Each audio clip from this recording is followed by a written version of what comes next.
Welcome to Ghost of a Podcast. I'm your host, Jessica Lanyadoo. I'm an astrologer, psychic medium, and animal communicator, and I'm going to give you your weekly horoscope and no bullshit mystical advice for living your very best life.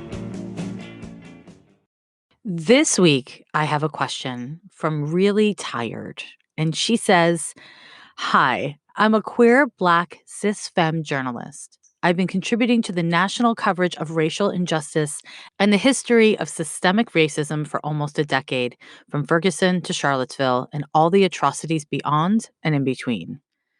I am beyond language to explain how all of this feels as a lived experience during this historical moment. I have a dedicated spiritual practice and have recently been feeling a clearer connection with my ancestors and guides. How can I evolve my daily energy maintenance to give myself the sense of safety and fortitude required right now? I'd love any advice about tips for maintaining psychic hygiene at this time. Please keep my birthday a mystery. Really tired." So I will happily keep your birthday a mystery. Really tired. And there's a lot for me to say. I have a lot of tips for how to maintain and promote your energetic wellness and to manage some of the psychic burden of what you're going through, but also to care for yourself and to receive the support that is available to you on an energetic level. So I'm going to give you a bunch of tools. That's mainly what I'm going to do in answer to your question. But before I do want to just touch in on your birth chart. You have Uranus at 1 degree of Capricorn. Saturn is at 2.5 of Capricorn. And the reason why this is really worth naming is because there's going to be a solar eclipse on the 20th, 21st, depending on where you're at. And it's going to be exactly opposite your Uranus Saturn conjunction. And there's a generation of people who have Uranus and Saturn at around this degree that are going through this with you. And what this means is that the emotional impact of your feelings and your actual lived experience of your place in society, your place in the world, whether that's in the workplace, in the home, on the streets, whatever it is being really deeply impacted by this eclipse that's coming. And within that, you can expect your feelings to be really activated. The more that you are able to tolerate your emotions, to be with your emotions without abandoning yourself, without fixing or correcting them, the better poised you'll be to actually work with the energies here.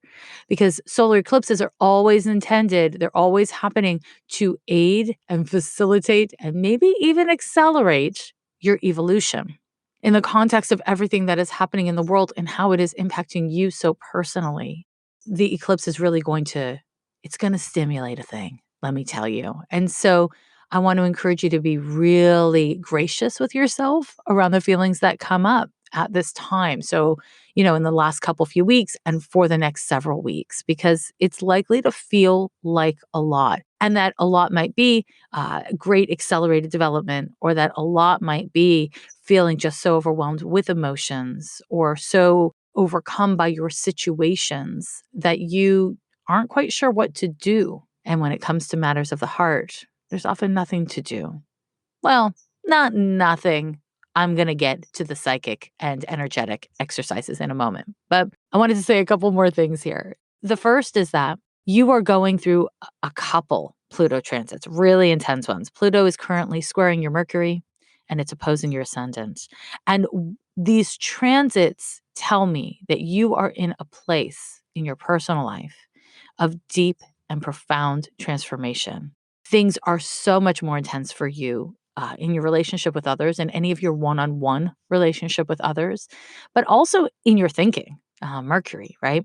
You are in a place where you are really deeply impacted by your ideas, your relationships, your place in the world, all the things. And that is in addition to what you're referring to in your question of how you are living in this historical moment. And you're living in a historical moment as a journalist. So you have this really analytic and kind of like, quote, objective lens, right? So you've done research and you're continuing to do research and finding language in public for what you're seeing in the world. But it's also deeply, deeply personal. incredibly personal. Saturn is going to come back to square your Mercury, your Sun, and your ascendant in 2020 when it goes back into Capricorn. So 2020 is just heavy work for you. And so I'm so grateful that you are orienting yourself towards energetic support and psychic hygiene, because those things won't make it so that you're not going through difficult transits, or that we're not living through a complicated, messy, and in some ways very frightening time. In other ways, I think very kind of inspiring time. It's a time of revolution. But what it does indicate is that if you can access and use your spiritual and emotional resources, internal, external, and ethereal, it will be so much easier to make the choices you need to make and to be in your body, to be in your body as a spiritual being, but to be in your body as a Black woman and in this time. So that's a lot. Now, the last a lot thing I'm going to say about your birth chart before I get to answering your question proper is that you are going through something called Uranus square to Mars. This is a once in a lifetime transit, and it indicates that you are changing. What you do is changing. How you do it is changing. And whenever we're dealing with Uranus, we are dealing with unexpected changes, just like twists of fate. And those twists of fate change you, right? So it's not just that what you're doing is changing, it's your motivation. It's how you feel in your own skin. It's a lot. And so I want to really encourage you to pace yourself, because everything that's happening in your birth chart slash also plus your nature anyways, it makes you feel like everything needs to happen fast. And so if you are in your feelings and they slowly are unfolding inside of you, it might feel really hard to tolerate that. And I want to just say to you, learning how to tend to your nervous system is really wise and supportive. If you're not already engaging in herbal support, I do encourage you to do a little bit of research into that. And there's so many amazing people that you can find who are putting online resources for free out there. And of course, if you want to consult with an herbalist, yay, good on you. Okay, so that's my quick take on your birth chart. Okay, it is a lot. It's moving quickly. And it's really important that you give yourself grace within that and space to be in whatever you're in. Now, my dear, I have a big ass list of things that you can do to protect and tend to yourself on an energetics level. Let's start really kind of on a basic level. Art and dance and writing, these are tools of creation. And I want to just really hold space for the ways in which art has been used as a tool of resistance in every meaningful movement, not just because of how it touches others, but also because the act of creation is generative and life affirming. The other thing I want to encourage you to do energy shielding and energy boundary exercises. So let's go straight there. Okay. Personally, me, I don't go anywhere. I don't do anything without black tourmaline on my person. That's just me. Black tourmaline is my favorite stone. It's my go-to stone for psychic protection, for blocking energies that are not compatible with my own. So it's not necessarily about bad or good energies. It's energies that are not compatible with my best interest. It is wise and possible to develop a relationship with gemstones where you work with what they have to offer and what they are, but you also program intention into the stone and into your relationship to it. And, when I say program, I just mean being really clear and intentional in your relationship to that stone. But let me give you some actual exercises around energy shielding. When you think about shielding your physical person, right? Your energy body and your physical body, there are a lot of ways of going about doing this. And energy work is work. And so it's not necessarily easy, and I'm not saying like it should be hard, but I am saying it's okay if it feels hard. I find it to be difficult myself. It is work. That's why they call it energy work. So this is what we do. You get present in your body. And what that requires is that you feel your feelings. So it is really hard to effectively do any psychic or energetic work when you are not associated and present. And so what you want to do is get really present and meditate on what the moment is calling for and use that material to shield yourself with. So let me be clear. For myself, when I'm doing energy shielding work on myself, I have kind of like, a bunch of materials that I like to work with, and I'll break down what those are in a second. And I just tend to work with, one of a couple few things. One of my dear, dear friends is a mutable person, and they themselves will just check in with what is best based on the moment and has a much more flexible and fluid way of engaging with material. Because you do want to use a material. It depends on your nature. There's not a right or a wrong way of doing it. So something that was actually taught to me very recently that I've been using a lot is I visualize, those like blankets that when you go to the dentist and they're doing, like an x-ray of your teeth, they put one of those like lead heavy blankets over you so that you don't get hurt by the shitty energy that's going into your face. Yeah, I use that. I visualize that, and I visualize throwing a huge lightweight version of that lead blanket. So I just throw that over my energetic person. So here's the key. Here's the key when doing psychic or energetic work. If you're just sitting here listening to me talk about it and you're thinking about it, you might be like, I don't know what you're talking about. You have to actually be present. You have to feel your unpleasant feelings. You have to feel anxious or bad or stressed or the terrible grief you're feeling. And then what you do is you shield yourself, and you do it really intentionally to see if it works. Because if it works, you will feel better. And that doesn't mean you will necessarily feel cured and perfect, but you will feel better. If you're not doing it effectively, you will not feel better, and that's okay. You might be working with the wrong material. That friend that I mentioned likes to work with tortoise shells. Yep. Also nuts, coconuts, macadamia nuts, the shells, nuts. You can use anything. What I have done in public situations is I will put my energy body in a crook of the sun. Yeah, the sun. It's a big ass star. It is bright and light. Best of luck finding me if I am hidden in the sun. So, there's a lot of ways of working with shielding. And what you want to do is pair your intention with where you're at and practice shielding yourself in different forms of energy to see what makes you feel most safe and most protected. What most of us are doing, especially when we're activated and raw, is we are resonating with other people who are activated and raw. And right now, the morphic field is really activated. And so all of the grief you are feeling, it is being felt activated through your ancestral line. It is being felt in your own psychological human experience. It is also being felt activated through society. There's a lot of levels that it's happening on. So what you want to do is call in the energy of the whatever thing you want to work with and notice how you feel. And if it works, you want to set it and then set it again the next time you feel anxious or activated or emo in a way that doesn't feel tolerable for you. Another energy shield thing that you can do for your home, and this is if you are trying to create a sanctuary feeling in your physical home. You can do this if you're living in a house. You can do this if you're living in a crowded apartment building.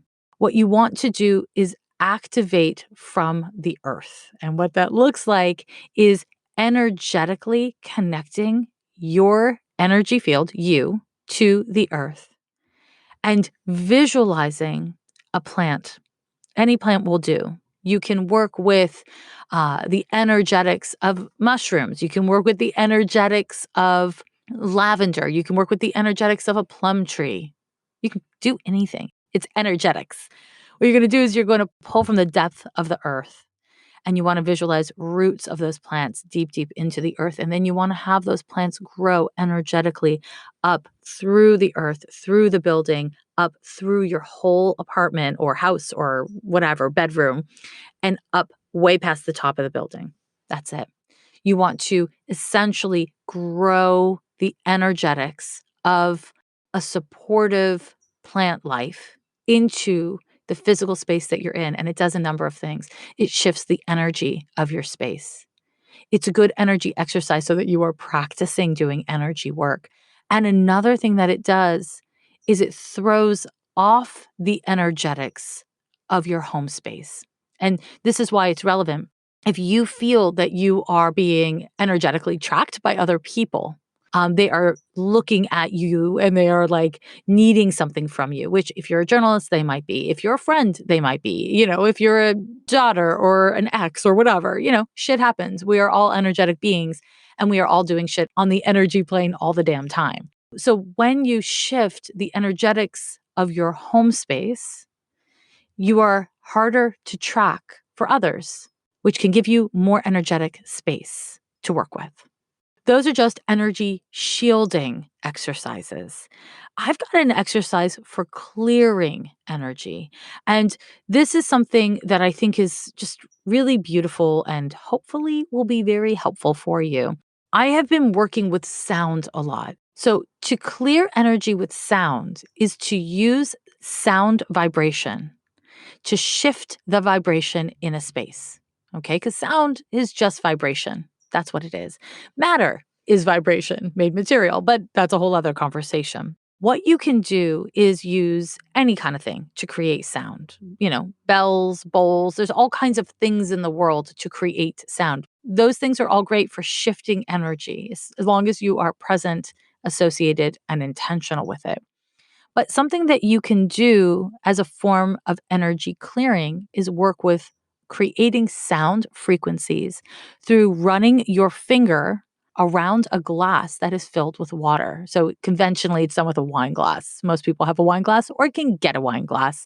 I think it can be done with like crystal, any kind of crystal bowl or crystal, not hippie crystal, like schmancy drinking glasses crystal. But what you do is you fill it with water. You can Google it. It's super easy. It's not terribly complicated. But this is what the UCSB Science Lab said about this particular exercise. A chain of events occur when you move your finger across the rim of a glass and make sound. First thing you need to know is that material has frequency at which it vibrates.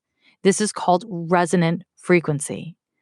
And if you run your wet finger around the rim of a glass too slowly, the glass will not make a sound. If you move it fast enough, it does. So, this is something I love where science and woo intersect. This exercise of working with water, which is a spiritual conductor, it's a place that can hold our grief and our feelings and also our connection to spirit. You can work with water to create sound and shift the resonant frequency in your space and in your energy body, as well as your physical body. And your physical body is made up primarily of water. I mean, got a whole lot of water in us. We are spiritual beings. We are emotional beings. And this is an energy clearing exercise that you can do in your home, in your bedroom, in your bathroom, wherever you need to do it at any time that you need to do it. I mean, I'm not suggesting you walk around with a crystal glass in your pocket, but I think it can be done. I think it can be done. I want to encourage you to play with sound as a way to clear energy. And finally, I consulted with Safiya Randera, who's a queer BIPOC spiritual worker, to get a bathing ritual for releasing grief and trauma, specifically for BIPOC folks. If you want to learn more about their work, I have their website and Instagram in the show notes. They're at heartoferarth.ca, and you can also find them on Instagram at heartoferarth. And it's got a little underscore. Just look in the show notes. You'll find out all about them and their work there. So this ritual is specifically intended to be done on the waning moon. It must be done with the energies of a waning moon. Never do this ritual bath on an eclipse. And in general, I would strongly encourage anyone to avoid doing energy work during an eclipse. It's not a time for spell casting. It's not a time for energy work. Nothing that's going to shift energy in a major way because the eclipse on its own does that. So just a quick aside. And the next waning moon where you can do this is between June 15th and the 19th, 2020. And you can figure out whenever the moon is waning pretty easily online. Okay. So what this bath is meant to do is to help release individual, collective, and ancestral grief and trauma. I'm going to give you the instructions of how to do this bath, what to do before, during, and after. But what you will need for this ritual bath is motherwort, plantain, hyssop, St. John's wort, and basil. And you're going to need approximately 1 handful of each dried herb per bath. So that's what you're going to need. That's your shopping list, my friends. So this is what you're going to do. You're going to shower ahead of time. You're going to start this process by setting aside time alone to focus your intentions. Your phone on airplane mode. Your computer is in another room. You're going to be clean as a damn baby, and you are going to be clear with your intentions, present with your emotions. You're going to heat up some water, about 4 cups or so, and pour the hot water over the herbs to brew something like a loose leaf tea. And you're going to let this brew for about 15 to 20 minutes, okay?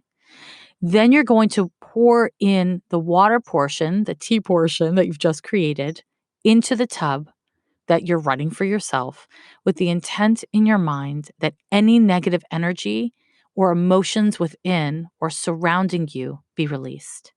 You want to stay really present with your intention as you pour the tea into the bathtub.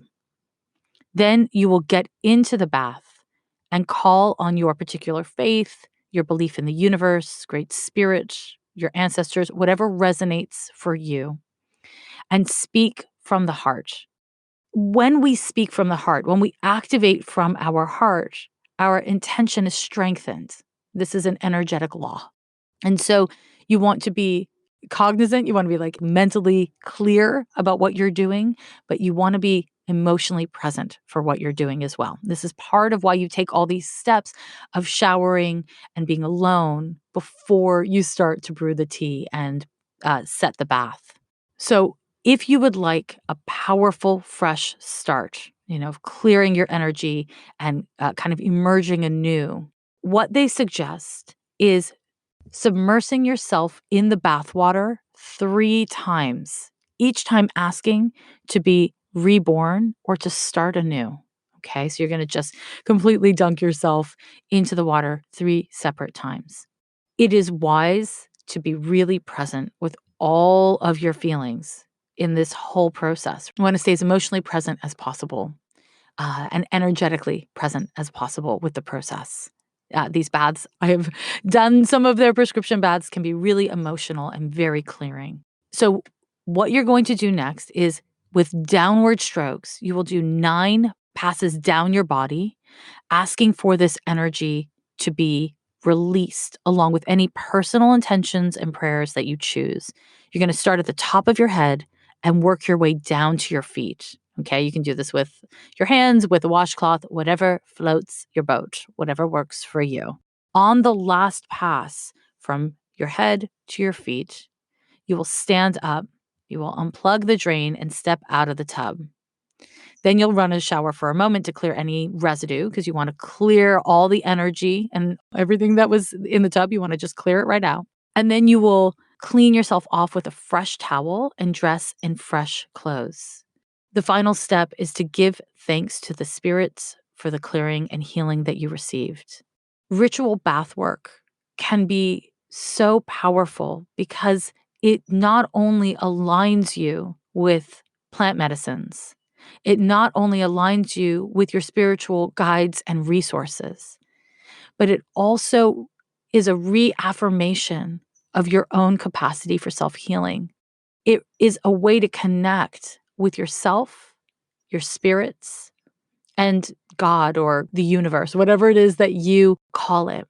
Finding time for rest, for healing, for self-care, and for investing in your wellness. Now, my love, I hope you can reference and use these tools for time to come. The Okra Project is a collective that aims to mitigate food insecurity in the Black trans community.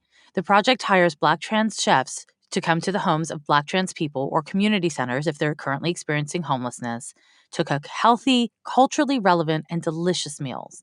They feed bellies with great food and feed spirits with great fellowship. The Okra Project intentionally has never sought 501c3 status so they can ensure that their money goes where it's needed. Therefore, their work is maintained entirely through individual donations from people like you, and everything helps. Learn more about their programming by visiting theokraproject.com or donate, and the link is in my show notes. You probably already know by now that I record Ghost of a Podcast on Anchor, and I do that because it's the easiest way to make a podcast. It's free, and there are creation tools that allow you to record and edit your podcast right from your phone or your computer. Anchor distributes your podcast for you, which is super convenient. It can be heard pretty much everywhere from Spotify to Apple Podcasts and across all the platforms. And you can make money from your podcast with no minimum listenership. It's everything you need to make a podcast in one easy place. Download the free Anchor app or go to anchor.fm to get started today. On Spotify, you can listen to all your favorite artists and podcasts in one place for free. You don't even need a premium account. Spotify has a huge catalog of podcasts on every topic, including astrology. On Spotify, you can follow your favorite podcast so that you never miss an episode, and premium users can download episodes to listen to offline from wherever you are. You can easily share what you're listening to with your friends on Instagram. Just go ahead and download the Spotify app, search for Ghost of a Podcast on Spotify, or browse podcasts in the Your Library tab. Also, make sure to follow me so that you never miss an episode. My loves, there's so much to talk about this week, but isn't there always? I'm going to get into your horoscope as I love to do, but as I also love to do, I'm going to talk. Your feelings about what is happening in the world at large and in your life quite personally are perfectly valid, whatever your feelings are. You are entitled to feel defensive. You're entitled to feel inspired. You're entitled to feel motivated or scared or all the fucking feelings at once. You are entitled to your damn feelings. Let's be clear. What you're not entitled to do is act in any kind of way you want in reaction to your feelings. What you want to be able to do is prioritize and manage your self-care in such a way that you can sustain the efforts that any uprising and revolution requires. Now, I've been talking about a need for revolution for quite some time, and eclipse season is the perfect season for it to begin. When I say begin, it's kind of, what is the beginning of a movement? What is the ending of a movement or a cause? It's kind of, I don't think any of this is new. I don't think any of this is just starting. And also, we can clearly see a start to this incarnation of the civil rights movement. And with that, my loves, find your place. You absolutely have a place in this revolution. And it doesn't have to be like the person next to you's place. You don't have to do things in any one particular way. This is a big world, and there are so many ways to participate. But you must find yours. You must find yours and commit yourself to it. As I quoted Yanni King Manchin last week, I want to remind you to embrace micro-activism. Now, if you're an activist and you're like getting out there, putting your body in the streets, writing letters, doing all the goddamn things, yay, love it. But also, micro-activism. Find lots of little things you can do on the daily to reaffirm that Black Lives Matter. And while we're here in Gay Pride Month, why don't we just also reaffirm that queer lives matter, trans lives matter, Black trans lives matter. I hope that I get to live to see a day where these things don't need to be verbally affirmed because they are evident in society. We're not there yet.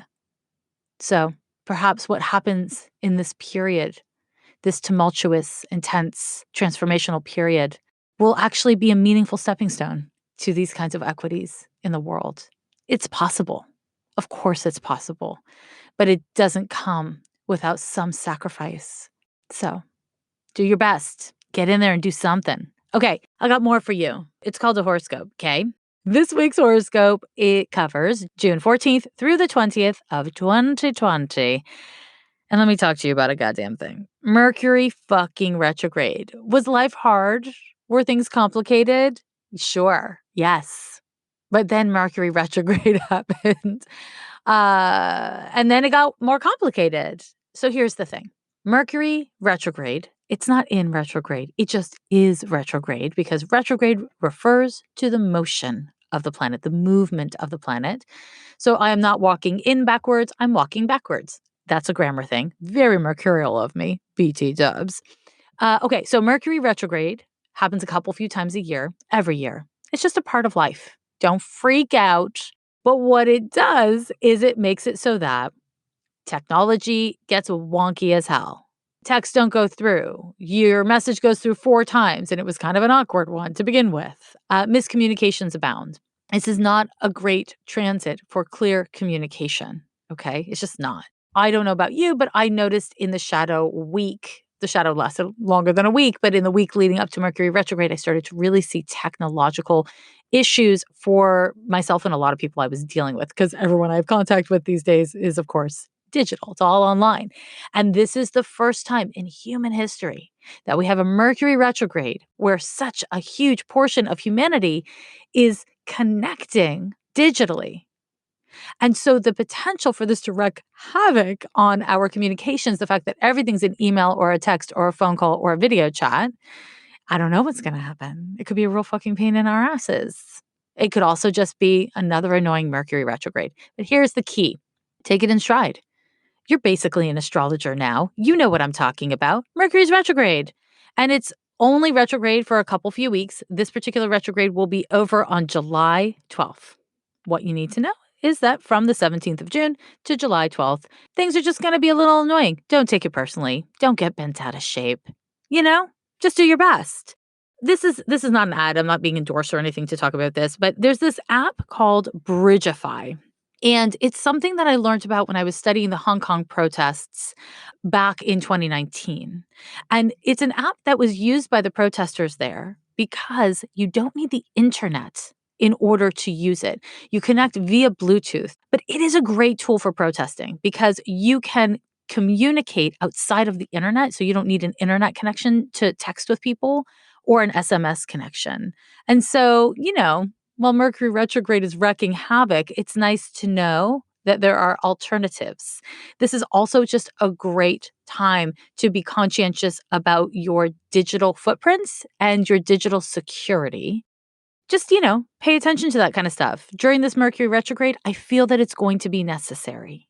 Okay? So just throw it in your pipe and see if you want to smoke it. So, as I break it down, what you know is Mercury retrograde is annoying, and you are such an educated astrology person that you can be annoyed. You know how to roll with that. You're going to be really nice to people around it. You're not going to take shit personally. If you have to sign contracts, you're not going to freak out. No, you're not. You've learned too much from me to freak out about signing contracts during a Mercury retrograde. What you're going to do instead is scrutinize the goddamn contract. That's all. If you can put off a contract, if you can put off a job, until the end of the Mercury retrograde, fabulous. But life must go on. So most of the time, we cannot. So what we must instead do is just be extra careful. The retrograde wants us to review, reflect, refine, reassess, recalibrate our thinking, our communication, maybe a contract. So go ahead, try it. Why don't you? Okay. On the 18th, there will be an exact Mars sextile to Pluto. It's actually a really lovely transit. Mars sextile to Pluto is energizing. It is fortifying. It makes it so that you can activate and cope with, do something about something that's kind of hard for you. On a social level, this may be a date on which or around which where we make great strides in getting our message across. When we have a sextile to Pluto, it kind of empowers us to cope with things that are difficult. And that is a really wonderful thing. Now, the difficult part about Pluto is that even when it's a sextile and it's a kind of easy transit, it's still kind of tricky, right? It's still dealing with a painful or a complicated or deep thing. And Mars is a planet of war and aggression and getting things done. It's also the planet of fucking. It's a planet of making something happen, getting out there and getting it, right? And so the combination can be really strong strides. When we talk about defunding the police or the abolition of police, which is a really strong conversation and meaningful strides are being made across the United States on this topic, Mars and Pluto are certainly related to police and policing. And so, again, this may mark a week in which, and certainly a day around which, we see that conversation getting deeper and more pervasive. It might be a time where we see actions being taken, decisions being made, things being signed. But laws signed during Mercury retrograde, you don't always know what's going to happen with them. This is the problem with a Mercury retrograde. Things are not always as they seem. So there's that. On a personal level, I will say Mercury sextile to Pluto is really great for fortifying yourself. If your nervous system has been shot, now neither of these planets actually govern the nervous system. Mars does govern the visceral physical body. And so if you've been feeling really overwhelmed or really anxious and stressed, this is a great time to get into your body, to try to, engage your cardiovascular system, get those endorphins going in your system. This can be really healing and transformative. This transit's great for personal transformation. It's great for actualizing on something. It's also great for sex. So if you have a friend, if you got a partner, grab them, get something going. And if you're alone with yourself, get something going with yourself. You're hot. You like you. What do you need someone else? We don't always need somebody else. Somebody else can be fun. However, this is just a good time to remember that you are a sexual being with a gorgeous body, and it's worth getting to know you, don't you think? Okay, that brings us to another fucking eclipse. Another eclipse, you say? Yeah, another eclipse, I say. Here's where we have something a little bit complicated in this week's horoscope. On the 20th of June, we have in California a solar eclipse in Cancer. So the sun and moon will be at 0 degrees of Cancer. It is the start of Cancer season. However, if you're in the middle of North America or anywhere east, which is a lot of the world, then this transit actually occurs on the 21st. So you're going to see all over the intranet. If you've spent any time there on the intranet, you are going to see that the eclipse is happening on the 21st, and you're also going to see that it's happening on the 20th. And that's just because it's at 11:41 p.m. Pacific time, which means it's the next day Eastern, or if you're in Europe or whatever. So I'm going to give you a few words on it now, and I'll give you a few words on it in next week's horoscope. But before I do, I will say the 20th is also the start of Cancer season, and it is the date where Mars forms an exact sextile to the planet Jupiter. Mars sextile to Jupiter is an excellent transit for mobilizing, getting things done, engaging with big themes, and having big advances in the context of social movements. This is a great transit. It's very fortifying. Now, if I'm looking for something negative to say about it, which, who are we kidding? I'm a Capricorn. I'm always looking for something negative to say about it. What I would point to as a concern is that Mars sextile to Jupiter is associated with spread, right? So it's this like catching of ideas, which is what we want, a catching on of concepts, which is what we want, a broadening of things. Yay, we want that. But because we're living in these unique conditions of a global pandemic, which hasn't gone away, unfortunately, this can be a time where we see a further spreading of illness. Okay. Because it's a sextile, I don't imagine people will be symptomatic per se around the state. But I would say that it might be easy to feel cavalier about the risk of COVID-19. And I strongly, emotionally implore you, don't be cavalier about COVID-19. Take care of yourself and understand that taking care of yourself is taking care of others. If you're not motivated to take care of yourself, take care of others. Be responsible. This shit is highly contagious. It can be very, very destructive to people's lives. And yeah, it only takes one person to expose a huge amount of people. So be careful. I'm not going to say too much about the fact that it's Cancer season outside of we can expect in this shift of Cancer season for people to be clinging onto their ideas as they fear for their personal safety. Cancer is a sign that is associated with patriotism, nationalism, actually. Cancer and Capricorn in different ways. They are both associated with that. And you want to really understand that in Cancer season, there's this emphasis on the family. And in a time where people are frightened for their safety, they're frightened around, the economy, they're frightened around their physical safety, or just not knowing what's going to come next, having major change. Having it be Cancer season can be a bit tricky because when people are scared is when they tend to act wrong.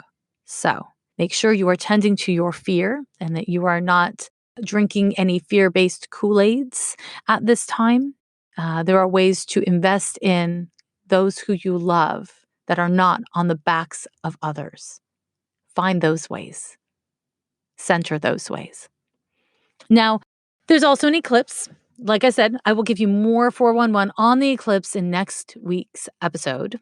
But the solar eclipse this week on the 20th, 21st is going to bring up a lot of feelings because that's what eclipses do.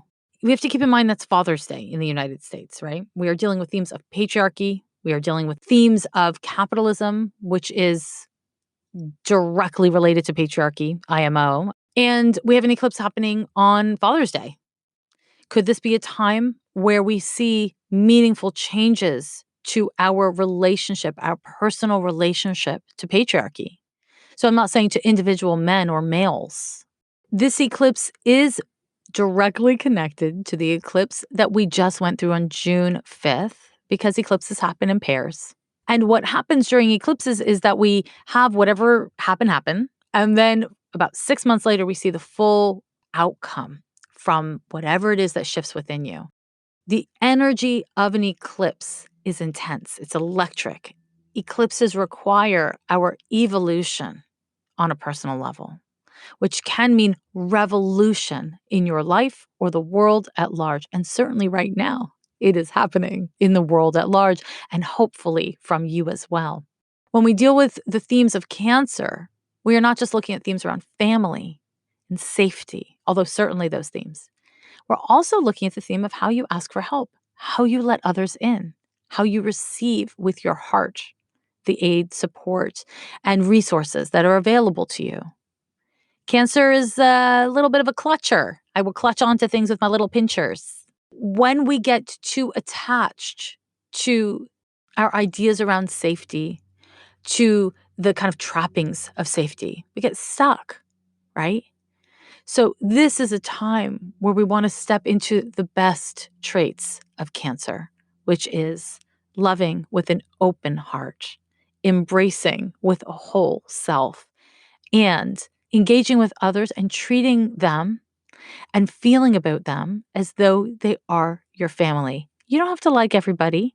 You don't have to want to hang out with everybody. That's not necessary, but we are all family and we are all living on this weird fucking planet in our odd, weird bodies together for a reason. And that reason is not to destroy each other or harm each other or isolate ourselves always from each other.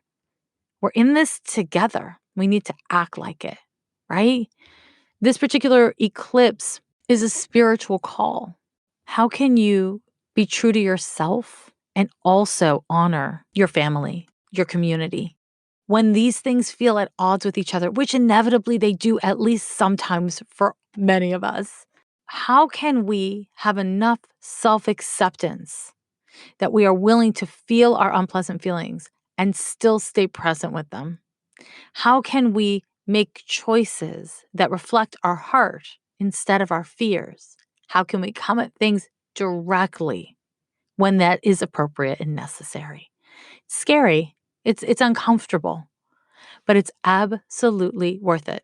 Cancer is a little bit of a passive aggressive sign. Now, I'm not saying people who have Sun in Cancer are passive aggressive people. Yeah, maybe, but it's not inherently, necessary. But the sign itself can be quite passive aggressive. And so if you find yourself caught up in passive aggressive thinking or feeling or treating people passive aggressively, pull back. Just stop what you're doing and pull back. That is how you know, that is like a symptom of you not being right with yourself around how you feel, what you need, and what you got to offer.